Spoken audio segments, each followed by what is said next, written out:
بے شک اللہ سے انسان جو چیز مانگتا ہے اللہ اسے کبھی نا امید نہیں کرتا۔ تو ویسے ہی ایک نبی جس کو تاریخ سلیمان علیہ السلام کے نام سے یاد کرتی ہے، اللہ کے دربار میں ہاتھ کو اٹھا کر دعا کرنے لگے کہ مجھے ایسی عزت دے، ایسا مقام دے جو مجھ سے پہلے نہ کسی کو ملا اور نہ میرے بعد کسی کو ملے گا۔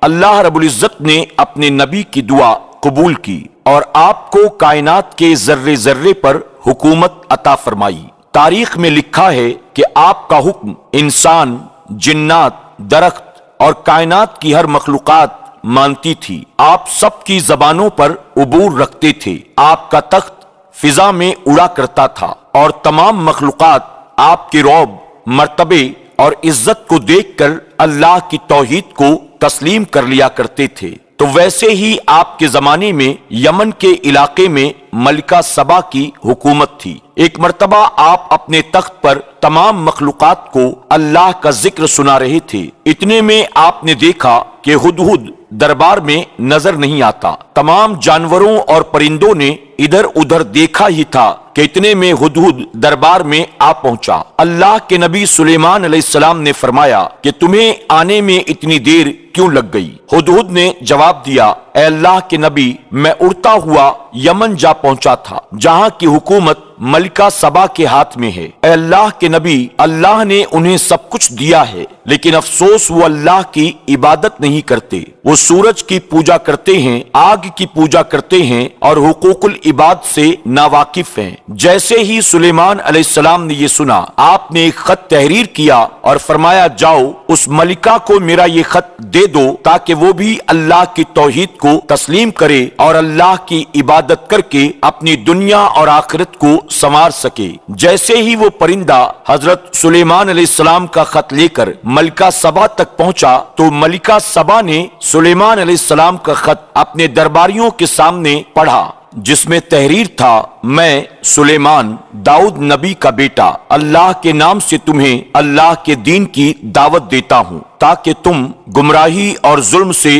دور ہو کے شیطان کے وسوسے کو چھوڑ کر اللہ کی رحمت تک پہنچ سکو، ورنہ تمہارا ہی ظلم تم پر برسے گا۔ ملکہ سبا نے اپنے مشیروں اور لوگوں سے مشورہ کیا تو ان لوگوں نے کہا، اے ملکہ سبا، ہمارے پاس نیزے، تلواریں، بھالے اور اتنے لوگ ہیں کہ ہم کسی کے سامنے کیا جھکیں۔ شیطان نے انہیں گمراہ کر رکھا تھا، لیکن ملکہ سبا نے کہا، مجھے ان کے الفاظ میں صداقت کی خوشبو آ رہی ہے، ان کے قاصد کو خالی بھیجنا مناسب نہیں۔ ملکہ سبا نے قیمتی تحفے طائف کے ساتھ اپنے قاصد سلیمان علیہ السلام کے پاس بھیجے۔ حضرت سلیمان علیہ السلام نے ان طائف کو دیکھا۔ آپ فرمانے لگے، اللہ نے مجھے سب کچھ عطا کیا ہے اور مجھے اس زمین کی ہدایت کے لیے مقرر فرمایا ہے۔ جاؤ اپنی ملکہ سے کہو کہ میں تو صرف ان کی ہدایت چاہتا ہوں، ان تحفوں کی مجھے کوئی ضرورت نہیں۔ جیسے ہی یہ پیغام ملکہ سبا تک پہنچا تو ملکہ سبا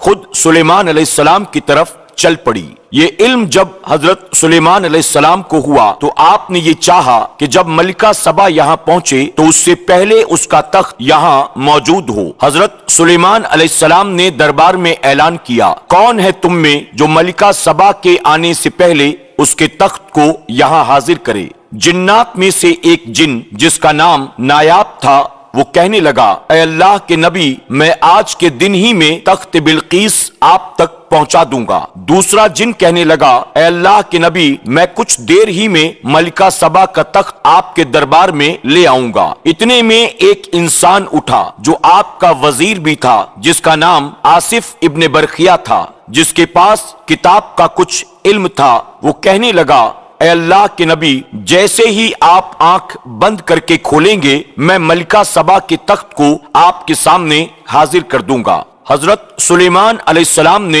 اپنی آنکھ کو بند کر کے کھولا ہی تھا کہ ملکہ بلقیس کا تخت آپ کے سامنے موجود تھا۔ سارے جنات، چرند پرند آصف ابن برخیہ کی تعریف کرنے لگے اور اتنے میں ملکہ سبا بھی دربار میں آ پہنچی۔ جیسے ہی انہوں نے اپنا تخت اپنے سے پہلے حضرت سلیمان علیہ السلام کے دربار میں دیکھا، وہ کہنے لگی، بے شک آپ کوئی عام انسان نہیں، اللہ کے نبی ہیں اور آپ کی حکومت صرف انسانوں پر نہیں بلکہ پوری دنیا پر آپ کی حکومت ہے۔ میں تسلیم کرتی ہوں جس کی عبادت آپ کرتے ہوں گے وہی حقیقی خالق ہے۔ میں تسلیم کرتی ہوں جس نے آپ کو یہ حکومت دی ہوگی اس کائنات کا خالق و مالک یقیناً وہی ہے۔ اور یوں ملکہ سبا بلقیس نے حضرت سلیمان علیہ السلام کا کلمہ پڑھا اور اللہ کے دین کو تسلیم کر لیا۔